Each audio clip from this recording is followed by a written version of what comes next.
सहौ चिन्त्यं देव भवति न मनवैखिल्यो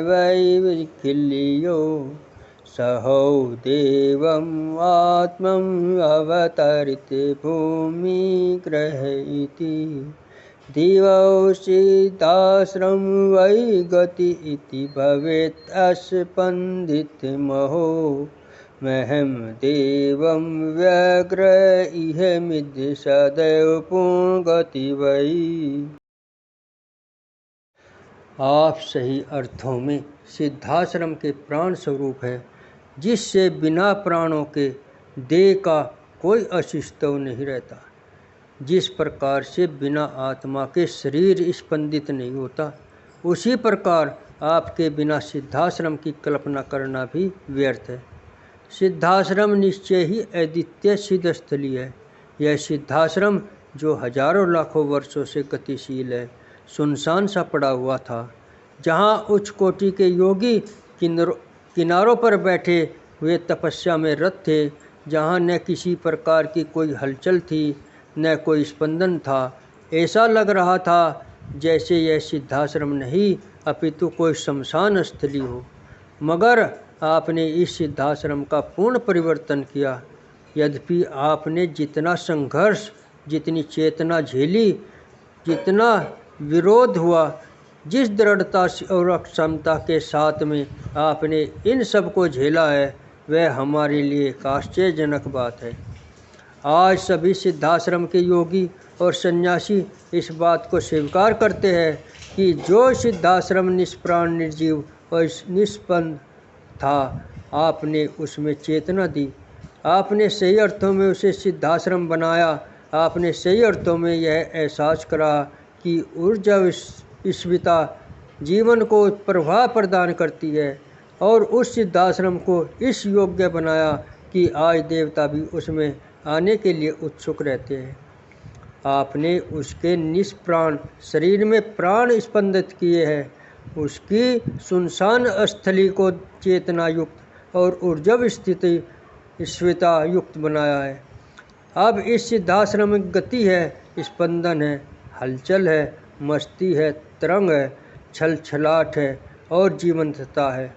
अब इस सिद्धाश्रम में एक प्रवाह है, जिससे इसकी शोभा और इसकी प्राण चेतना अत्यधिक मुखरित हो उठी है, जहाँ देवता भी आने के लिए प्रयत्नशील है और जहाँ की माटी को वे अपने सिर से लगाने के लिए व्यग्र है, क्योंकि यह सारा सिद्धाश्रम आपके आने से सुरभित, सुगंधित और देवताओं के लिए भी अद्वितीय बन गया है।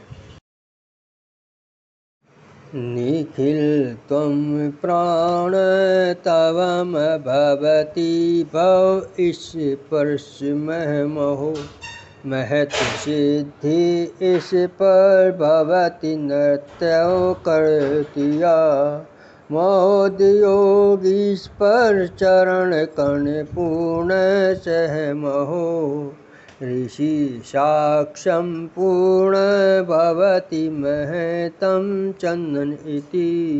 हे सिद्धाश्रम के प्राणस्विता युक्त तेजस्वी महामानव, इस सिद्धाश्रम ने सैकड़ों हजारों वर्षों की आयु प्राप्त योगी इस समय भी साधना एवं तपस्यारत है, परंतु फिर भी वे आपकी ऊंचाई को प्राप्त नहीं कर पाए हैं।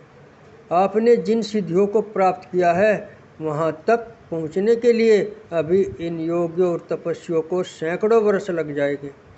आप निश्चय ही अद्वितीय सिद्धि पुरुष है, तभी तो हजारों हजारों शक्तियाँ और सिद्धियाँ आपके सामने नृत्य करती रहती है।